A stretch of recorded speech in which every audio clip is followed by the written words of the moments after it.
tlotlola isolelo ra re a re thusaneng gore re ka dira ja moepo a khoile gore o se ka wa magala gore o se ka wa nna o ka kgotlhelang go na le gore re tebo go teja so ga re ngangisana ra be re lebeletse tsone tsone ya re se re itseng go huma ka dio tsa rona tsene gape ga re ba lebeletse ga ba boa ko ba tla be batla gore nya mme khoile ka emisitse rona re ka tla go epa ka di-technology tse di rileng re batla go dira rona re sa tleng ketano ra batla go re thusa ka gore tota go lebeletse ga mafatshe a tlhabologile le mafatshe a santse a tlhabologa metsano ke yone gore ga re batle diptsompelo tsa rona di tsewa di a go solegela boneng molemo rona di sa re solegele molemo. There seems to be a lack of trust between developing countries and developed countries when it comes to the issue of energy transition because of climate change. They feel like among others. Funding is not coming. Technology transfer. What are other things dikgang tse dikgolo tse re tlang ka tsone re le lefatshe la Botswana tse re sa batleng go nna re sala ko morago ka tsone ke gore ga re sa nne hana ba tle gore tsela ditshwetso go tsewa ditshwetso tse di tlhoafetseng mme re batla gore lefatshe la Botswana re le emele ka dinao mme ke supela gore kgang e tona ya ntlhagela ke mo go teng climate adaptation ke gore agriculture tsa metsi re dirang re le mahatshe gore re le go tisa mo go teng adaptive capacity ya our key economic sectors. Tona wa tsa mahatshe sele Dr. Lemogang Kwape o supa fa mo nakong eno kgaolo ya Afrika e tshwaragane e bile dumana ka bongwe jwa pelo gore ga ba tshwanela go patikiwa se ba sa dumanang le sone. Re bua se le sengwe hela yaanong gore sa gore mantswe a rona a buele gongwe gore bao ba ileng gore ke bone ba nang le boikarabelo jwa gore bona le kgotlhelesego ba e hokotse mme gape le dikitso tse di sha tse di tsileng tsa go leka go ritibatsa seemo re di amogane mo go Botswana ra tle re ga re batle gore re direlo re batla go dira mmogo yana mahatshe a Africa tshwanetse ba bue ka lentswe le lengwe hela gore we must co-invest gore go bohelelong dikitso tse e leng gore re ka di ka agwa go tswa mo tirong e be le gore re ka gweba ka tsone ya ka re ipeetse selo sa gore re le Botswana re batla go gweba ka dikitso. Mo malatsing a le mabedi a tlang lefatshe la Botswana le a mangwe segolo jang a tlhabologang a tla ingangatlela mo go sa ba dumela mo go sone gore phelelong ya phuthego ya COP28 ba seka ba iphithela ba beilwe ka fa mosing ke ditshwetso tse di tserweng tse di ka busetsa maiteko otlhe morago. O Nthatile Boti, BTV News, Dubai. Lefatshe la Botswana le tla tshwara segopotso sa bolwetse jwa AIDS le mogare wa HIV gompieno kwa motseng wa Nata letsatsi le ke la mafatshefatshe go gakologelwa ba matshelo a bone a gapilweng ke mogare wa HIV AIDS le go tswelela go anamisa dikitso ka bolwetse jo. Mothusa Tautona Reslang Batsogwane o tla tsena segopotso seo se mo ngwageng eno tota mo ngwageng ono se rotloetsang setšhaba go etelela pele go godisa temogo le tshwaragano ka bolwetse jo. Mo nakong eno dipalo di supa fa lefatshe leno le dirile bontle mo go lwantsheng bolwetse jo go feta seelo se se neng se beilwe ke ba UNAIDS go tshwara dipalo tsa 98 lekgotla le le itebagantseng le go lwantsha mogare le malwetse a sa tshelwaneng la NAKO le botsamaisi jwa botsogo mo kgaolong ya Totome gompieno ba rulagantse ditirelo tsa go tlhatlhobelwa mogare wa HIV le malwetse a sa tshelwaneng. Puso e dirile lenaneo le le tla itebaganyang le go fedisa dikgang tsa go thupiwa ga batho la ngwaga tse 5 kwa tshimolodiseng ya lenaneo leo kwa motseng wa Mokgomane. Tona wa molao Re Matšhanasha Mokuni o tlhalositse fa ba tla tshwaragana le maphata a farologaneng go lwantsha bothata jo. Lenaneo le tla thusa go tswa ka ditsetlana tse di tla thusang go lwantsha kgwetlho ya go thupiwa ga batho mo lefatsheng leno lone Sekobo Kapego.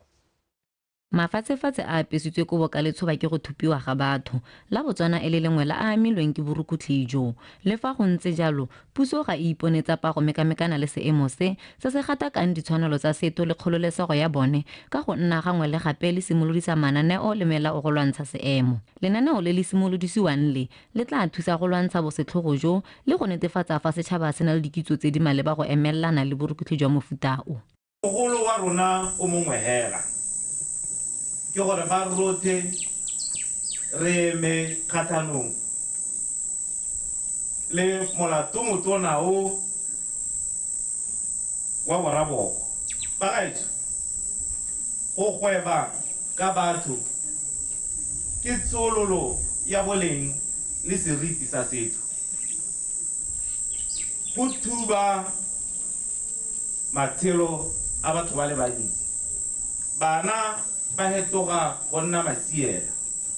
jaanong lenaneo le ke lone le re simolodisa mo ngwageng o re ya go le wetsa ka ngwaga wa 2028 le rona re le batho re tshwanetse gore goga re go itse re eme pusonokeng ka gore go tla matshelo go buiwa ka matshelo a bana ba rona a banka ba rona ba re ba ratang mme puso e gaketse le mebuso ya mahatshe a mangwe ke sone se tleng le ga o etela ko Aforika Borwa go mahatshe mangwe jalo e re o tsamaya ka bana e le go tshwana gore go ne le mekwalo e ruihaditsweng tota go tlhomamisa gore bana ba ga maina a bone a mpo sefane sa bone e se wena o se dirisang wa bo tsamaya le bone ka tsela e ntseng jang go dira jalo batho betho a be so lwa sotlwa ya be le go nya go hema dilo tse di ntseng jaana tse le go hema tsone diphatsa tse di ka nnang jaana go thupiwa ga batho ga go ame batho ba ba dingwaga tse di ko tlase ga 12 ka jalo go le botlhokwa fela thata gore motswana mongwe le mongwe a nne le kitso e e tlhamaletseng ka borukhutlhijo bana ba getso ka bothata bo re bo tshwereng bo bo farologaneng mo lehatsheng bo kiwa ka dilo ka mehuta bo kiwa ka maranyane ga o na le enana o mo maranyaneng ga o itse re bua le mang ka moso motho a teng o mo romeletse thekete ya sefofane ke gona a ka itse ruri yalo ngwana ba getso ga ke re motho o ka tlase ga dingwaga tse 18 le re ba lekane ba amegela ke lekana-kana ba go bua ka bona lefatshe leno le beile menwana ditumalano mo dingwageng tse di fetileng di akaretsa ya Palemo Protocol e itebagantseng le go rarabolola bothata jo e le sekao sa maitlamo a lone go fedisa bothata jo lone Sekobo BTV News Mokgomane.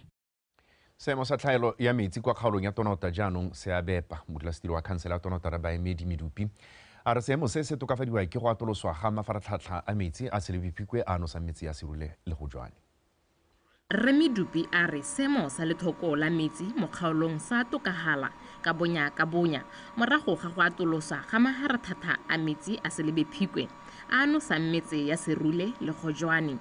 O bile gape a re selekanyo sa metsi mo letamong la Shashe sa monongwaga se heta sa ngwaga o hitileng mme ebile tsholohelo ke gore a tshegetse kgaolo mo dikgweding tse di 20 tse di tang. Tonota village greatly affected by insufficient water supply in the past 2 months, particularly in the central and eastern wards of the village. The water supply in the district continued to improve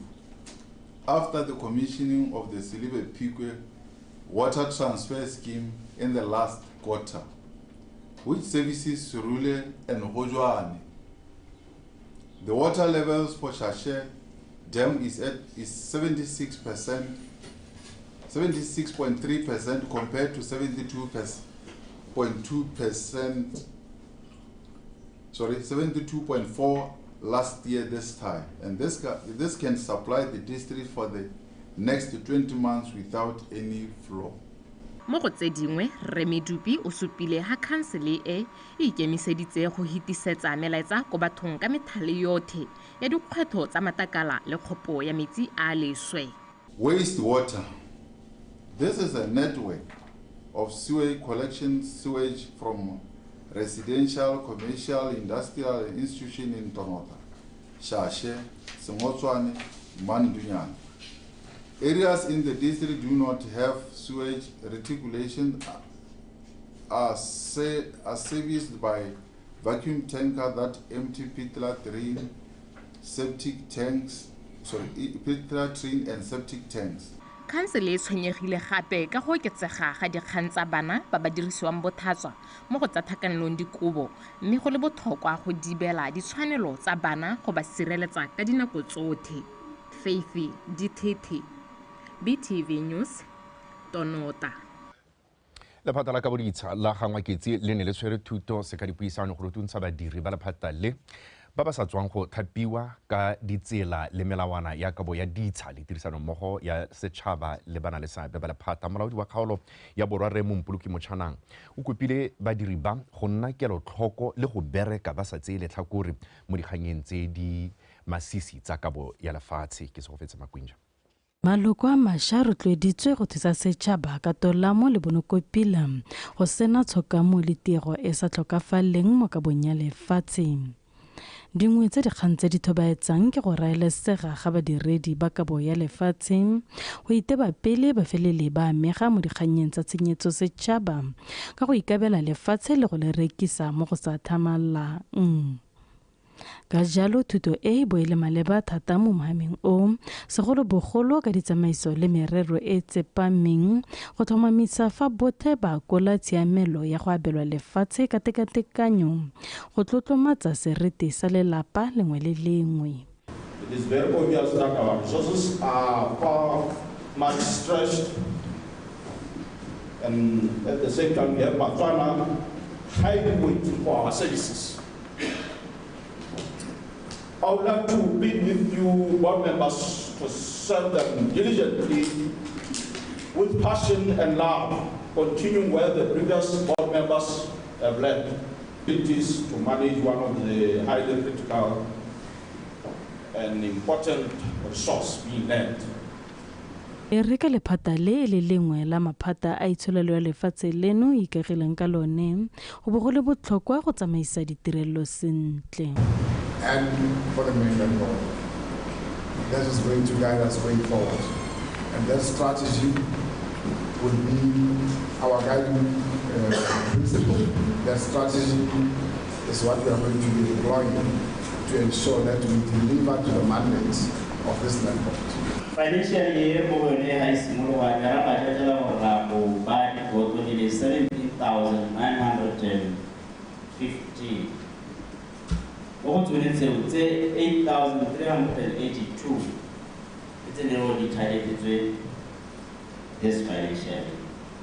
Mid-Renewal Tamara last financial year. Then 9,650. Then what was the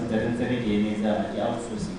Phata la ka boditsha lena la tswella ka go solofetsa setšhaba go abaditsha di le sekete mo kgaolong ya borwa pele ga ngwaga wa 2023 o ya bokhutlong. Ke se go fetse Makwinja BTV News kanye. Motho wetso a re di tshwara gone fo mme gate malebadileso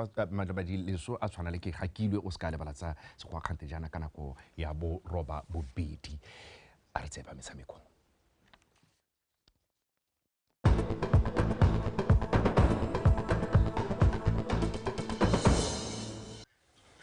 Go leboga Raj Moroka o sita ka pula re dilo masorta ka tsa metshameko ke di masha khomo tsone tsa re setlhopha sa setšhaba sa netball sa borre se simolotse kgaisano ya Africa Netball Cup bokoa jaaka ba ne ba latlhegelwa ke motshameko wa bone wa ntlha wa kgaisano eo. Setlhopha seo se fentswe ke baagisane Zimbabwe ka dintlha di le 30 le bofera bobedi kgatlhanong go tse 31 mo motshamekong o neng o tshamekelwa kwa UB Sport Indoor Sports Arena mono ga borone a rutlwe le diapoloko ka pego.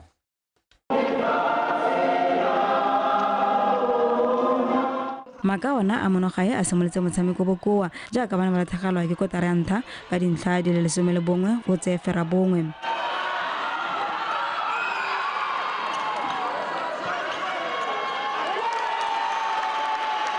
Mo kotareng ya bobedi setlhopha sa monogae sa tswelela ka go leleka motshameko banna ba gatapiwa Chirenda ba e fenya ka dintlha di le 10 le bofera bobedi kgatlhanong go tse 10 le bosupa tsa Botswana.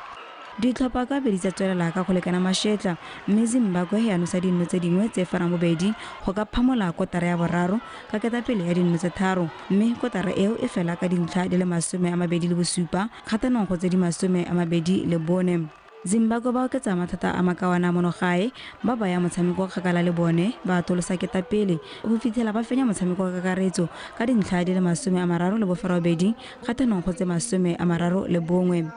I feel basimane ne bana le anxiety and I should think ba tshositswe ke height ya Zimbabwe. So the passes ne ba latla di bolo unnecessarily and I should think most of the time ha re tshameka kwano we tle le go re protect you thata. I should think we stick to our play thinking that batho ba le will be charged for the contact but it didn't work for us. In short, we were too lenient. First quarter, I should think Bro, you know, we won against Kenya. we haven't played internationally before, as you know. So our first game, it was just testing the waters on how we would play. So we had to change around the team a bit and try a new strategy. The same team we played against Kenya is the one we used today. They had short shooters who could cap up in front. I knew we were going to have a tough time, but I always believed in my boys. And you can see I'm out of breath. I was actually playing on the bench. The game was so intense. Mo maijong a mangwe e la metshameko ya bomme, Namibia e fentse Zambia ka dintlha di le 42 go tsa 52 fa Kenya ba ne ba fapa Eswatini e yone e seng kwa disephenyo epe ka dintlha di le 44 go tsa 43. Metshameko ya tswelela gape ka moso mo go bomme mme Namibia e thulana le Kenya fa Botswana e lebagana le Zambia. Mo go borre Kenya e tankgisana magwafa le Afrika Borwa. Lydia Poloko, BTV Sport, Gaborone. Re ntse re le mo go tsa netball setlhopha sa Botswana sa bomme ba gatisitse tatlhegelo ya ntlha ya kgaisano jaaka ba ne ba latlhegelwa ka dintlha di le 50 le borataro go di le 50 kgatlhanong le setlhopha sa Zimbabwe. Dinaledi ba batla bong ba lebile go busetsa serodumo sa bone jaaka ba amogela Zambia gompieno e yone fentse metshameko ya bone ya ntlha e mebedi kgatlhanong le Eswatini le Namibia. Motshameko o tla simolola ka nako ya bosupa mo maitseboeng ko UB Indoor Sports Arena. Fa re gatela pele setlhopha sa Township Rollers se na le sebaka sa go ka tlhatlogela kwa setlhoeng sa loko ya Botswana Premier phirimaneng eno fa se thulana le sa Sua Flamingos kwa lelebale legolo la setšhaba. Popa ba amogela Swa Flamingos ka maikutlo a go godimo morago go gatisa phenyo mo motshameko wa bona wa bofelo wa ligi jaaka ba ne ba fenya matebele ka setharo go tse pedi ka Sontaga kwa lebale legolo la setšhaba. Go tsena mo nakong eno the Blues ba go kwantse dintlha di le 16 go tswa mo diphenyong tse 5 maleka a le mangwe mme ba latlhegetswe ke motshameko le mongwe ke metshameko e supa e ba tshamekileng. Dintlha tse 3 kgatlhanong le Swa di ka thatosetsa banna ba Gama Masire kwa sethueng ka dintlha di le 11. Sua is one of our opponents whom we had hardly beaten in the past years. So it's not an easy opponent. We have to double our effort in order to overcome them. They are worthy opponents. What is very outstanding with them is their teamwork. You know, this is one team also that plays their heart out. They are always behind the ball. It's not easy to play such a team. We need to play so that we impose our own game plan, suffocate them, and they eventually surrender 3 points. Swa Flamingos ka kwa letlhakore le lengwe ba tabo ba gabile go ka tsosolosa seriti sa bone morago go pegwa tse pedi go elengwe ke Traffic mo motshameko wa bona wa bofelo. Bafana ba letswai ba mo maemong a 11 ka dintlha di supa ba sena go fenya metshameko ya mebedi ba gatisa maleka a le mangwe le go latlhegelwa ke metshameko e le 5 morago ga metshameko e fera bobedi. Fa Swa e ka gapa dintlha tse 3 e ka furugela ko maemong a 10. Playing Rollers, we always get motivated because it's one of the biggest cup here in Botswana, so it's very good motivating to play Rollers, and I could tell in terms of their body language. We all know the Rollers intention every year in out. It's a team that their intentions are clear. They always play to win the championship. They always play to win every cup that is available. It's a team that they've achieved. They are always ambitious. They want to win everything. So we can't undermine, we can't underrate them. Motshameko wa Rollers le Swa Flamingos o ka nako ya bosupa bosigo kwa lebalela go la setšhaba. Mo motshameko mongwe wa Labotlhano wa tshokologo matebele ba na le 11 years kwa lebalela Khansele la Francistown. Bukantshu ba le bako ba le mo maemong a barataro ka dintlha di le 13 fa Kgamula bananyana ba tshegeditse a le 13 ka dintlha di supa. Motshameko o simolola metsotso e le 30 morago ga nako a bone. Go motse Sefako BTV Sport Gaborone.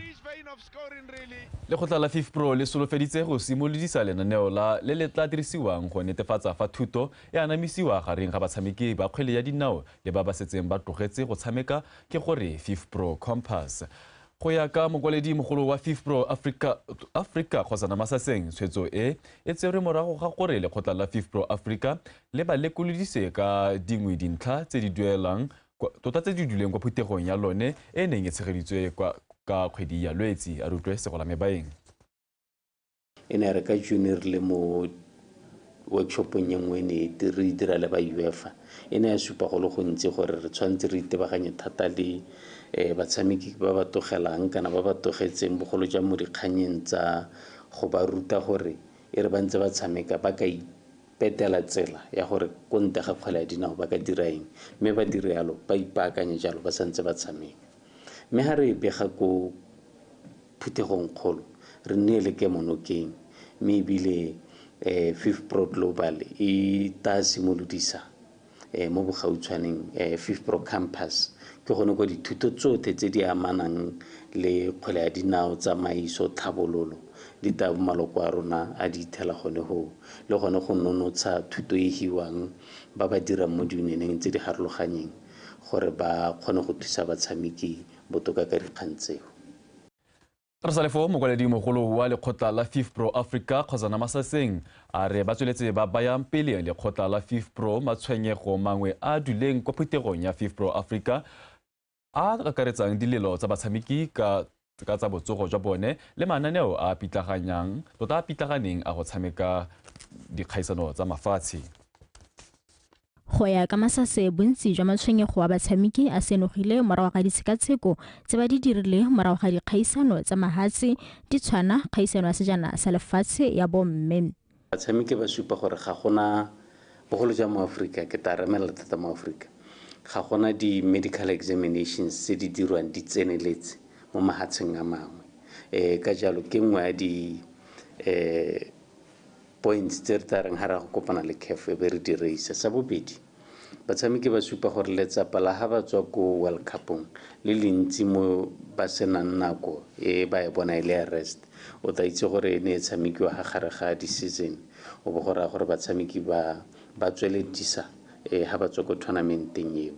Nngwe ya dikgang tse di supagetseng gape e ntse le yone ya botsogo 20%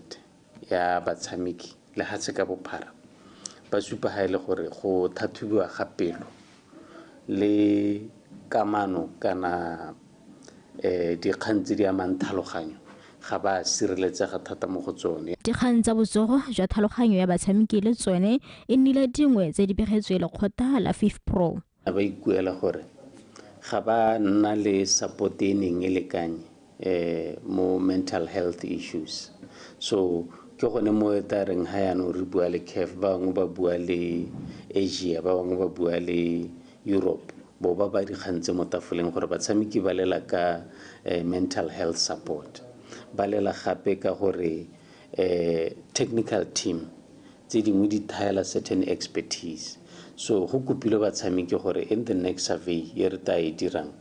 re bone gore ba recommenda gore go tsengwe bo maitseanape ba ba ka ba thusang mo dikganyeng tse ga ba setse ba le mo di-tournamenteng tsa mohutao. Lekgotla la FIFPro Africa le beile gape matshwenyego a batshameki ka ga go dirwa theko le thekiso ya bone ka teng gore go ba baaka ga mosi mo go tlhoka gore go tsewe dikgato tse di maleba. Dilo tse di supagala ga re tswa ko World Cup yana le World Cup e ne le ya last year gore morago ga ditshekatsheko tse di tseneletseng go supagala le gore go na le bone batho ba mohuta bao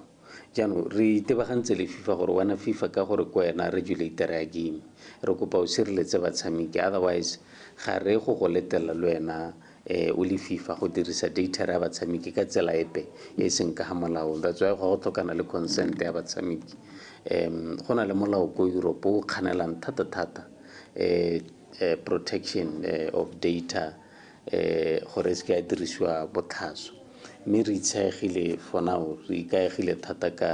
ka molao wa teng. Sa bobedi ke gore bone ba o kana ga go tsentswe mo tirisong molao wa di-agent ke one o supang gore ba laolwa jang ba ka tsela dikgato jang ha sa itshware sentle o ka benwa le gone mo theko le thekisong ya batshameki kana go gweba mo kgweleng ya dinao. Phuthego e ya FIFPro Global e tsenwa ke makgotla othe a buelela ditshwanelo tsa batshameki ba kgwele ya dinao go tswa khuto tse nne tsa lefatshe e ne le ya bobedi go tshegetswa mo kgaolo ya Afrika morago ga gore ya ntlha e tshwarwe ka 2018. Segolame baeng BTV Sport Gaborone. Botheso a re sa latswa bobe tsa nako ya bosupa re di be khutlo go nefa ta ke leboge jalo morwa re Boinelo Ntshole o neng a ranolwa jalo ka puo ya diatla ka tla bona gape mo go tsa kgantile ka go rialo e boela bo dibetlo ya mashago mo kere matla kgomo go dumela o etse mhata sediba tlholantso bereka ka bonatla bona kopila le botswerere modimotšo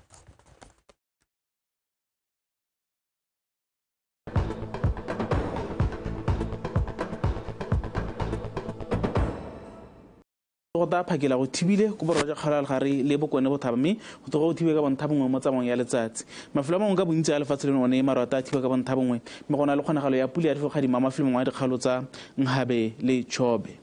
mo mososotso ga tsa selekanyo sa 14 ko Veda 18 ko Nojane 19 ko Good Hope Silbe Phikwe le Francistown mme mafelo a mangwe ka bontsi a lefatshe leno one re tsoga tsa magareng ga 20 go eng go 22 mo tshokologong go tae go le mogote mafelong ka bontsi a lefatshe leno ka se nang gote sa 33 go eng go 35 mme ko bokone ja kgalal gare le kgalagadi gone go tae kutatsa go le mogote thata ka se ka gote sa 36 go eng go 37 milwana ga lone e tsweletse ka go shabetso mafelo mangwe a lefatshe leno mme la mehibidi o bona la e supa ene le gore ya sha mo nako ya gompieno mme le mogola ka moso bo diphatso ja gore mena ga e tsoma taolo bo di mothata mafelong ka bontsi a lefatshe leno ka jalo setšhaba se rutwe go tshwara molelo ka kelotlhoko mme ga re tswelela ka seemo sa lwapi mma re bele mafelo ana a beke mafelo ka bontsi a dikgaolo tsa borwa o tla ba kgatleng le kwene go ta bonala dibata tsa maro go le mogote thata mo tshokologo mafelo ano a beke dikgalo tsa gantse le kgagadi tsone marata a thiba ka bontha bongwe go le mogote thata mo sekologo mafelong ka bontsi mme ka tsatsi la tshipi gone go taekutatsa go le mogote o feteletseng mo mafelong mangwe a kgaolo ya kgalagadi dikgalo tsa Chobe le Nkhabe le tsone marata a thiba ka bontha bongwe mafelo a beke mme go na le kgonagalo ya pula ya fekgadima mafelo mangwe a kgaolo ya Nkhabe ka tsatsi la matlhatso go le mogote thata mo tshokologong dikgalo tsa legare le bokone bothaba tsone go ta bonala dibata tsa maro mafelo a beke go le mogote thata mo tshokologong